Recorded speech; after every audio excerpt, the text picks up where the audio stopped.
Welcome to the Style Sports Hub. Well, welcome to the SportsHub Podcast, sponsored by Plaza Cadillac, Plaza Lincoln, and Eustis Roofing.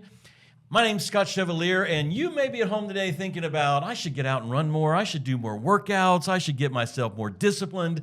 Today is the show for you. We have the new athletic director and state champion coach of the weightlifting teams for the boys and girls, Josh Boyer, right here with us, and a state champion sitting across from me, Ryan Thompson. Welcome, you guys. Yes, sir. Happy to be here. So good to have you guys here. I feel out of shape talking to you because you both are really buff. You walk in here. We got to know a little bit about this. You guys have had quite a journey, Coach. Yes. I mean, I just learned off air how long you've been here. Give us some rundown on how you came to Leesburg from Illinois, right? Yeah. The Cliff Notes version, my grandparents retired. They were in medical software business. They retired and moved, became villagers. And Grandma used to say, Florida needs teachers. And then came down, and it was a match made in heaven. Wow. 21 years starting this August. That's incredible. So you come from Illinois Yes. to the Leesburg community. Mm-hmm. Grandparents are in the villages. Teacher position opens up. What were you teaching back then? Same thing. I've been in the weight room the whole time. Wow. Yeah. That's fantastic. Ryan, you being on the weightlifting team, I mean, I talked to you a little bit. Tell us about your journey. You became a weightlifter what age, what grade? I started doing weightlifting around my 7th grade summer. Both of my brothers did weightlifting, so they kind of got me into the program as a whole.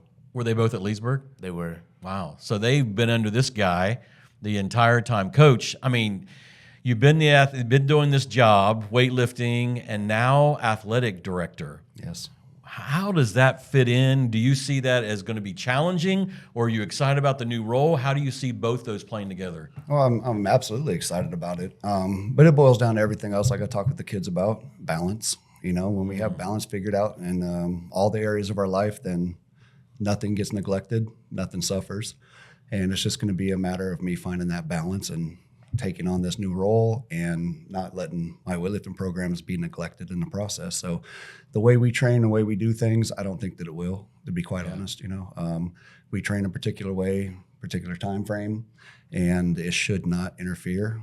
And there shouldn't be overlap that makes one suffer over the other. I should be able to balance it just fine. Yeah, I love the word balance. It's critical. Oh, I mean, I'm sitting here thinking, at my age as a grandfather now, all the things in life that you have to balance. Yes, sir. How many people have out of balance their lives? And like you just said, don't let one thing slip away. Yeah, well, we used to, old coaching friend of mine used to say, if your personal life is in order, your athletic life will be in order. And there's so much truth to that, you know? Absolutely. I mean, because I got to think for you guys too. I mean, Ryan, nutrition's got to play a part in this. It's huge. I mean, 100%. You think about balance. There's so many things that are tempting you. I mean, just to run to the 7-Eleven, grab whatever you want, you know? You need something quick, just grab that, and you don't think about what you're putting in your body. Well, it's such a simple word, but there's so many tangents off of that word, you know? And I think we sum it up basically academics, athletics, family, social, and then me time. And if they can keep those 5 areas balanced, then life is pretty easy. Oh, and that's going to carry on past high school. Oh, absolutely. Well into their adult life. 100%. I mean, I'm thinking about you in the athletic director position now with let's just take that word. That would be a benefit to a basketball coach, a volleyball, a tennis team, football, whatever it is. If they get that, man, your leadership is well worth it. That balance is going to be huge. And then burnout is another term that I've really been pushing lately for both the athlete and the coach. That's critical to understand. They're humans, you know, and they say, some will say that they're kids and they're resilient, and they are, but at the same time, you still need to keep all their areas of balance in perspective as well when you make your plans and things of that sort. So there's going to be a lot of things that we cover to hopefully makes everybody raise the bar. Oh, I love that, raise the bar. That kind of ties into weightlifting. It wasn't a pun, but it was. No, it really fit well when we're talking double entendre there. Come on. I mean, thinking about burnout, thinking about balance. I mean, Ryan, you've just graduated from Leesburg High School. Yes, sir. You started weightlifting in the 7th grade. Hearing that kind of talk in your ear all the time, I mean, how has that benefited you? Not just as an athlete, but as a person. It's an inspirational to keep you going. Definitely like the burnout talk, you know. You can only do so much before like you hit your limit. And something I do to combat that is try keep trying new things, whether it's like different things in sports, like in general, or just different things that, like in my personal life, just to keep it different and keep everything unique, you know. Just striving to be better in different aspects is like a big thing that keeps me going and kind of keeps that burnout away, if that makes sense. Yeah, well, I'm thinking as a 7th grader, there had to be a time, be human with me for a second, a time in the 7th grade when you're underneath a barbell trying to reach a certain limit that you went, I don't know if I'm going to do this or not. Am I going to keep doing this? I mean, in 7th grade, I'm going to be honest, I really didn't have moments like that. I always strive to just be better than like those around me. I don't know if that's a good thing, but that competitive nature has always been there growing up. Like, He's the youngest brother. yeah. Wow. So it wasn't until like both of my brothers, like especially my older brother Logan, he was around until I was about a sophomore, and then until he left, it was really just go mode, trying to beat him especially. Was he in the same weight class? No, he wasn't. He was actually like 3 weight classes above me at that time. Oh, wow. Yes, sir. Was there a moment where you went beyond him?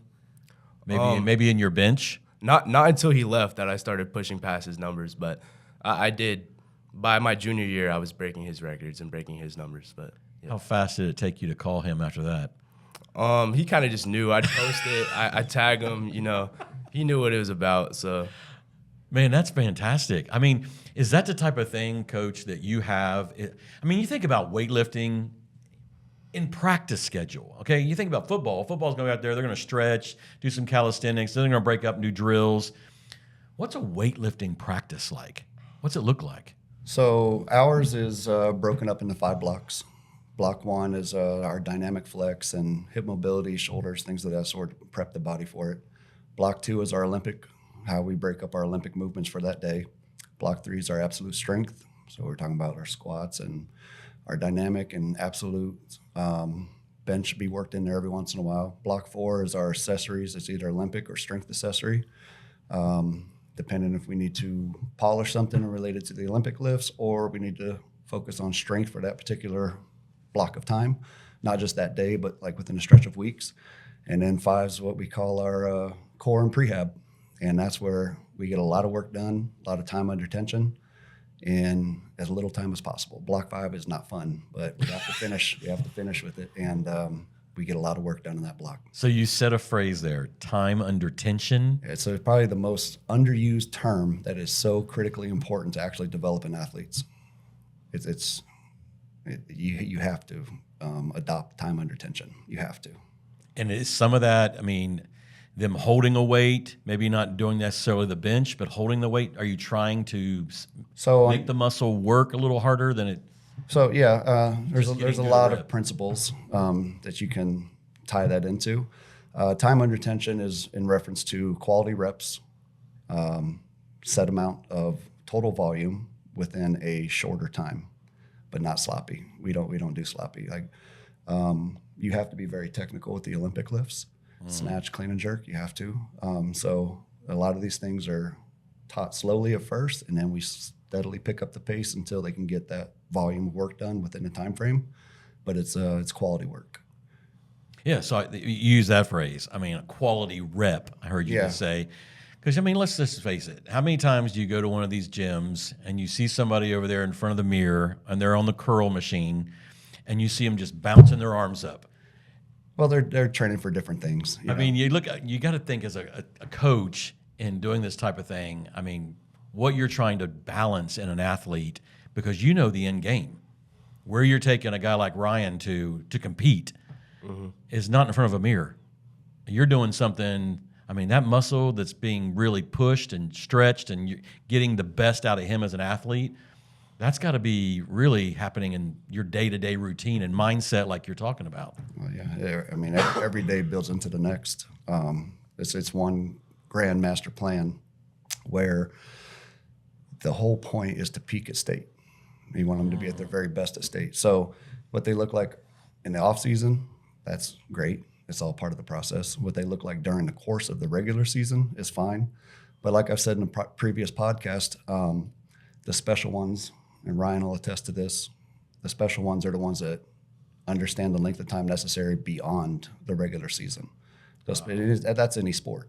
You know, think about it. You have teams that understand the length of a regular season, and you have the special ones that understand how to sustain that mindset and recovery methods and the training and all the different layers that go into it to get to the state championship and then win it. Yeah. You know? So it's a different type of athlete that understands that process versus just a regular season. I love the way you said that. Peak at state, getting to that point of getting the best at that moment. I want to take a break and come back. I want to hear more about where this came from inside of you. Because obviously there had to be a point, whether you were in weightlifting in high school or in college, somewhere in your life, something peaked as a passion to pass this down to other generations. So we're going to take a break, come right back, and hear how the coach brought that on here to Leesburg High School.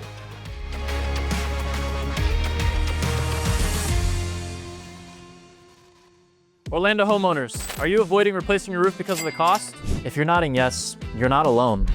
A lot of people are in the same boat.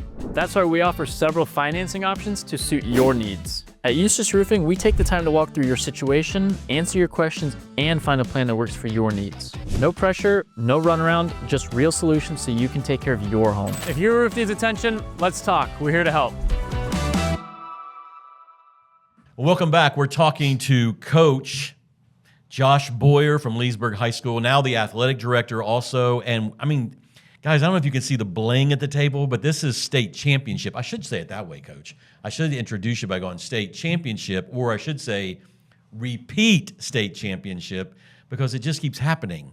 You guys just continue to set records, and we just talked about one really quick, but I want to hear, just if I could, before we get to some of this bling and some of this performance at peak state championship, getting them to that level, where does this come from for you? Where did this start for you?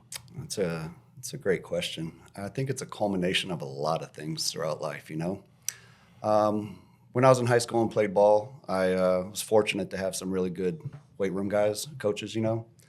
One was a grad assistant from University of Notre Dame, and his first high school job was at my high school. And he ended up leaving, going to Oklahoma and winning multiple state championships there. But they were absolutely phenomenal in the weight room, and they preached a lot of things that I still apply before I learned everything that I've kind of gathered over the years here. He was very big about athletes performing the Olympic lifts. And then he was super strict and serious about the absolute strength lifts. So those guys were going to squat, and they were going to get strong, and showed on the field. Probably a coach that really, really sits in my head every single day. And when it comes to us being technical and not sloppy, like I said, I had a quarterback coach in college. He was an All-American. He was awesome. And he had a bunch of sayings. We used to make it a running joke. If you walked on the field, you'll hear him from across the field. Don't walk. I hate people to walk. And then we made it into a joke, you know, like if you did anything, we turned it into a Coach Reed pun. And but that always stuck with me because he didn't want you to just go through the motions. Wow. You know, and I think that's one that really comes to the front of my mind when I think about what influenced me. I'm not exactly like Coach Reed. He was super hardcore. And when I don't let him slide with stuff, but at the same time, I have a way of getting the point across without, you know, getting on him that hard. Yeah. Yeah. So you I mean, this is part of who you are. Yeah. And you bring it into teaching. Mm-hmm. And now That's what coaching is. Coaching is teaching. Exactly. I mean, it's just a different classroom setting. Correct. I mean, the setting's a little different, but the disciplines are just, I mean, what you're seeing, and you hear Ryan talk about it, are lifetime. I mean, so many people don't have discipline. So many people don't have boundaries. So many people burn out, don't understand those things, because how many people... And work towards a goal. Exactly, man. How many on January 2nd say, I'm going to start a new eating campaign? Yeah. You know, I'm going to start a new workout. And then they quit. Yeah. They walk away from it. And a lot of times it's missing some of the things that you're talking about. Help us understand, you've used this phrase, peak at performance. Peak at state. Peak at state. Mm-hmm. So that's the goal. So no matter what's going on during the season, so you're having competitions, obviously, during the school year against other schools. So you're not always just focusing on what's happening that whatever that date is. You're thinking state. Yes. So what is that process like? Well, it starts how long out you're going to plan for, right? So the length of a season is roughly 12 weeks, right? Yeah. Okay. Preseason before that, probably anywhere from 12 to 20 weeks, depending on when you're starting that plan.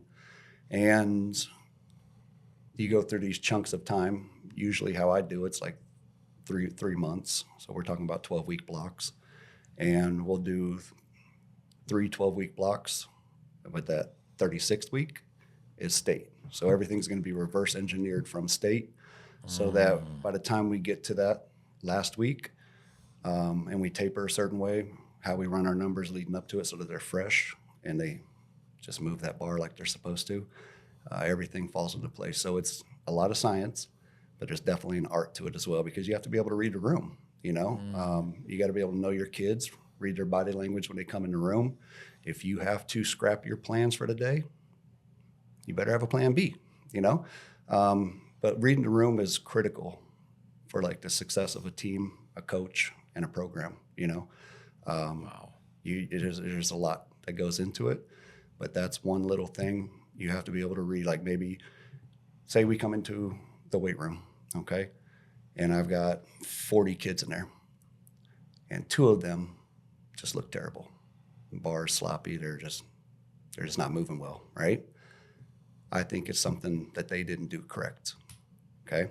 They didn't eat well the day before, they didn't eat well that morning, they didn't hydrate, they probably didn't sleep very well. One of those 3 things that we can't control when they leave us: nutrition, hydration, sleep.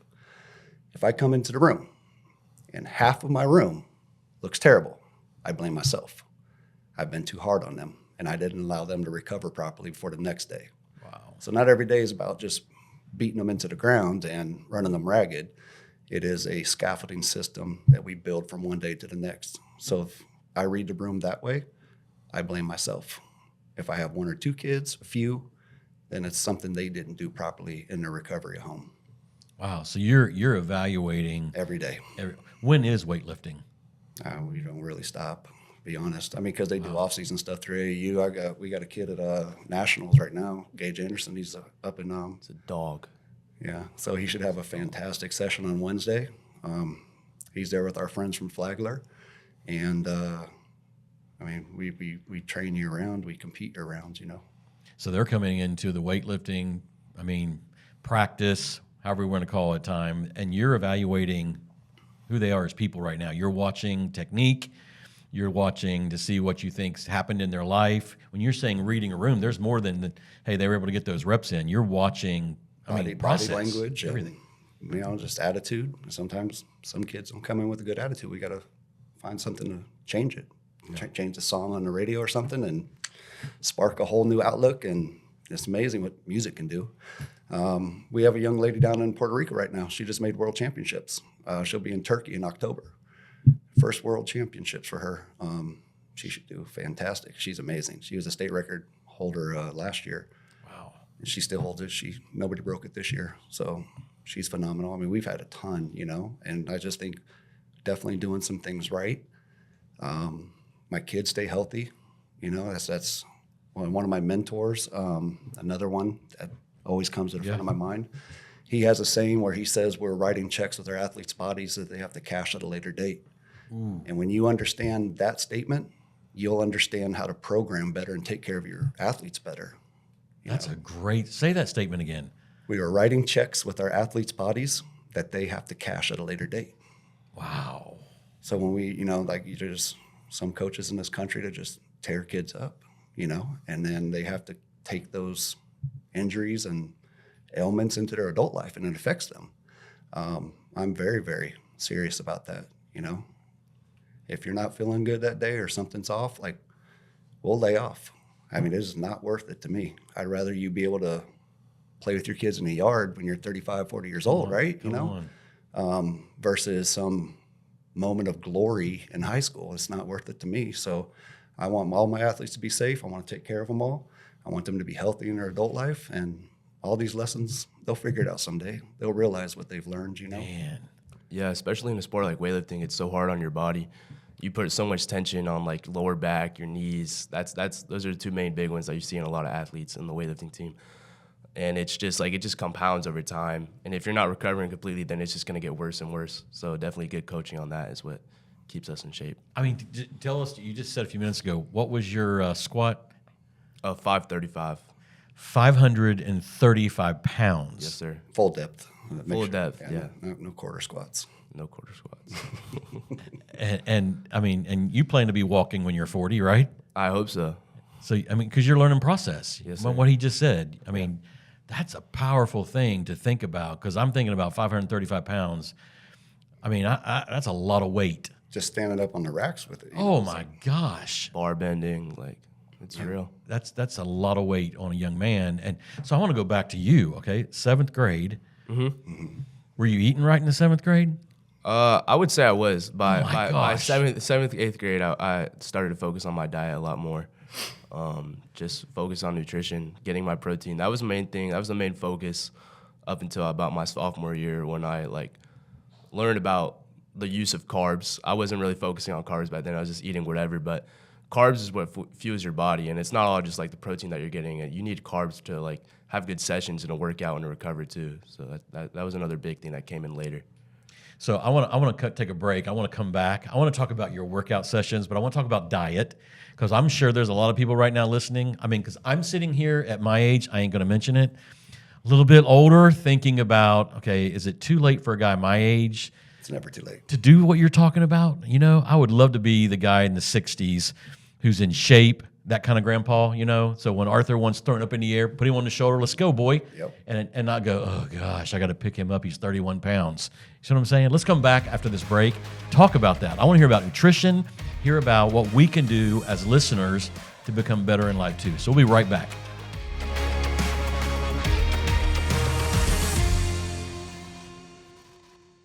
Experience the calm and serenity of a new Lincoln today.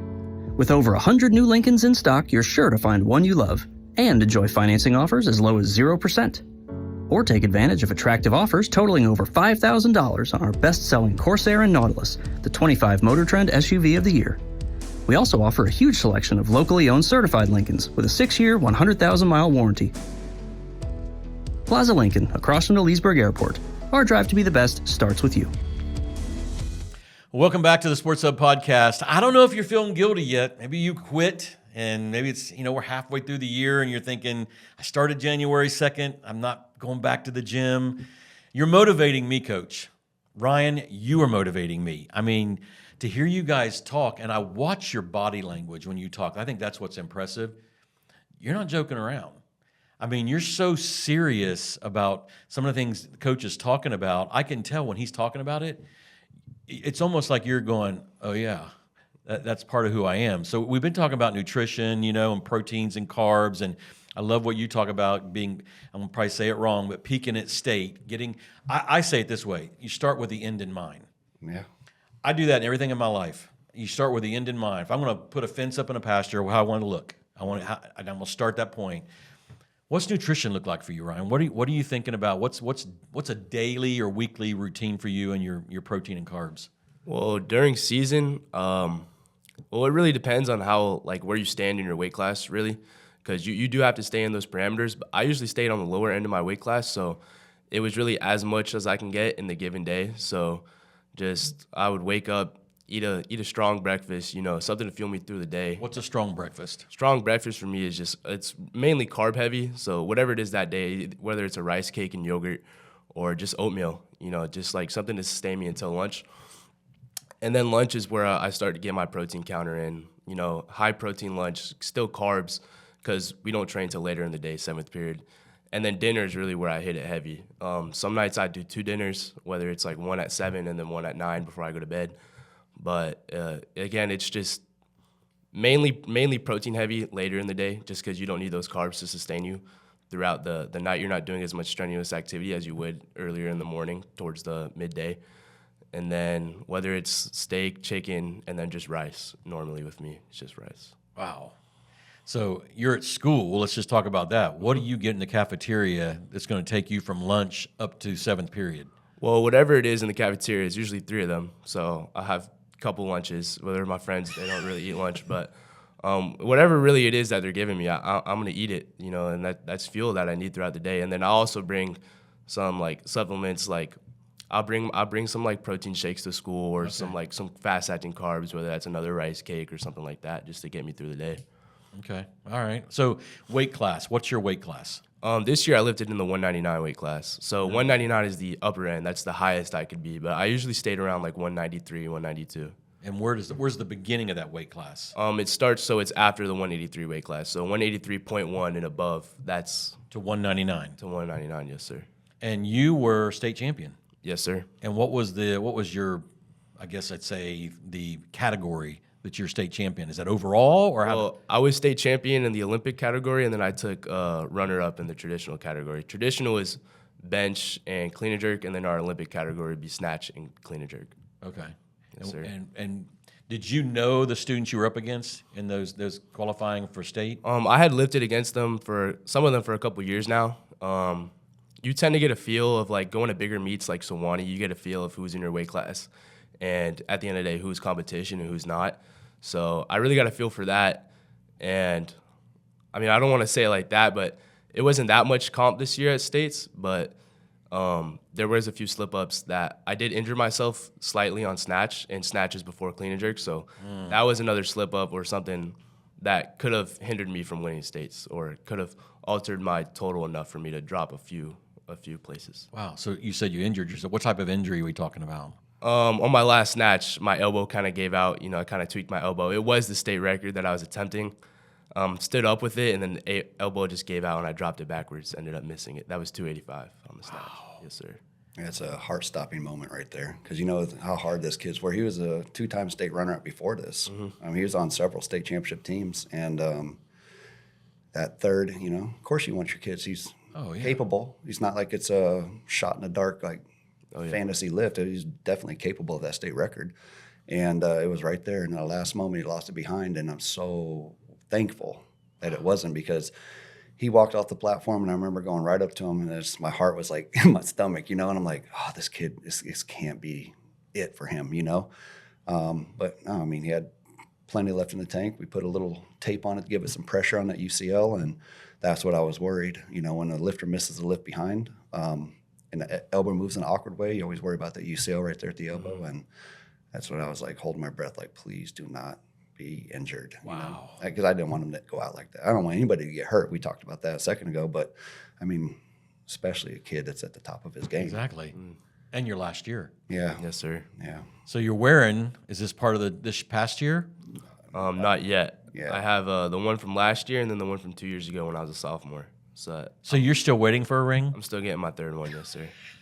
That's fantastic. So this one, he just finished the design. Super happy with it. They do a great job, Jostens, and this will be for him because he was an individual state champ. These are team rings. Really? Yeah. So you get a custom ring Yes, sir. as an individual winning a state champ. Yes, Man, congratulations. Thank you. That is fantastic. You talk about all these guys and these gals who are coming together. I mean, I that's why I asked the question. A kid walks into Leesburg who's never weightlifted, but something in them says, I want to do that. Yeah. Maybe that's the sport I need to do. Well, How do you start with somebody like that, Josh? Patience, 100%. Because we kind of touched base on this a little bit before you started this whole segment. What a kid comes in like as a freshman is not the version they're going to leave as seniors, Oh, yeah. I mean, Ryan was in a pretty good situation. He had two older brothers that were good. Logan was like on several state championship teams too, and Lucas was really good on the platform as well. So he had great role models in front of him, right? When we accept a brand new kid, right? If they fall in line and do everything they're supposed to, they're part of the family, regardless of what level they're at. And you just have to have that patience because one summer can change a kid drastically, right? 4 years in the weight room can mind-blowingly change somebody over that course of time. You just never know like how they're going to fully develop. So it's just fun to watch unfold. No 2 days are the same, and it's fun to see a kid come into the weight room in a certain state, certain version, and then how they grow over the years. I'm looking at him the same way. I mean, I am trying to picture what you must have looked like in the 7th grade. 7th grade, I was about like 145 pounds. Oh my gosh. So I gained about 50 pounds throughout my weightlifting career, yeah. Good weight too. Good weight. Yeah, I was going to say, this isn't pizza nacho weight. No. This is, disciplined. You have really gone through you've taken serious what he said, and look what you're wearing. Yes, sir. You know, and I can tell it in your mindset. I mean, what you're training these kids to think about beyond the barbells and the weight. I mean, we started with this in the first session. We talked about this. Just the discipline that they are really building within themselves, how that's going to carry over in life. That's got to be encouraging to you, man, to think about going off to UF now and having that in your backpack. Oh, yeah. That you're able to look back. I don't care what you face. Think of what you've been learning through this. I mean, yeah, it's definitely going to help me when I go to the University of Florida, especially with my new major now of Tell us what that is again. Applied physiology and kinesiology. Come on. Hoping to be a trainer one day, and that's definitely something that I can just add to my resume as like it's another understanding. Like it's one thing to know stuff, and then it's another thing to work through it for years and years and years, and that's just something I can add, something that's going to help me throughout those years. Do you find? I mean, you said if they keep with the program, they're family. Doesn't matter where they are, 7th grade, 8th grade, 9th grade. If they're in there and they're doing this together, do you find there's a camaraderie on campus? I mean, do you guys support each other when you see each other on campus? 100%. The weightlifting team, if you see us from the outside, it's almost like we move as a pack, like especially at lunch. Lunch is a big thing. I can imagine. You see all the kids, they'll sit next to each other because when you're in the weight room and you're just going at it and you're sweating, it kind of builds a bond between like people. Like you're all struggling, but you're all struggling together. And so that kind of bleeds out outside of the weight room, and it builds really strong bonds. A lot of my closest friends nowadays have like graduated years ago, like my Zach and Logan, my brother. We're all still really close, and it all started in the weight room basically. Wow.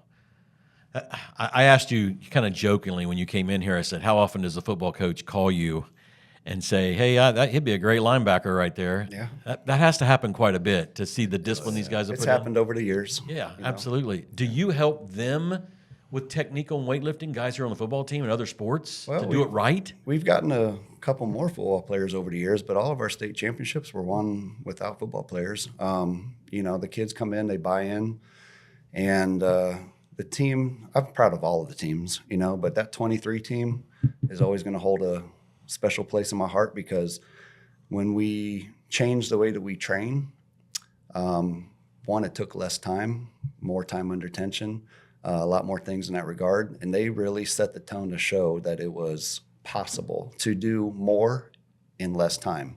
And that team, they were fantastic. When they came in, I think probably 99% of people that came to watch a session when they first started never would have envisioned them as state champions, but they worked and they built themselves into state champions. So, it has happened over time, but that's why you just never give up on a kid because they're going to surprise you. They stick it out, Yeah, I was reading about you, and I circled here, Florida Coach of the Year. For the National High School Strength and Conditioning Association. That's incredible. I mean, people are watching what's happening, and the product is obvious sitting in front of me, and not just your strength, Ryan, but the way you carry yourself. Yes, sir. And you communicate. That's unbelievable. I mean, that should give everybody really a good mindset to think about what's going on at Leesburg right now, and having you come in as athletic director, guys like this in a program, that's great production to see that happening. I'm wondering if you could tell us in closing, if there's something you could say would make the program better. You've been on it. You've been in it. You're the coach. I mean, there's got to be a wish list. We've had coaches come in and say, like your tennis coach came in and said, we don't have our own courts. And we got a huge audience out there, and a lot of them in the villages, to say, what could make you better? What's on the coach's wish list? If there's something someone out there knows that says, I want to help them produce more Ryans. What would it be, Coach? What's on the list? Oh, it's a big list. how big can I dream? Dream it. Athletics-wise, I think the biggest ticket item would be to rubberize our track and make an 8-lane track. As an athletic director, there is a direct correlation. There's tons of research that shows evidence that the stronger a track program, the better all the other sports perform. So that to me, as an athletic director, that would be critical, like big ticket item. The facility, I've had to get clever. I think we're close to outgrowing the weight room. And that's fed into several other programs that want to utilize the weight room and trust me in the process, and I understand it's a process. Right now, I'm running 3 sessions every morning. It's my veteran group, my rookie group, and baseball. And Coach Doxey is awesome. I love that guy. Be a coach on the show. Yes, he's going to be really good. Oh, yeah.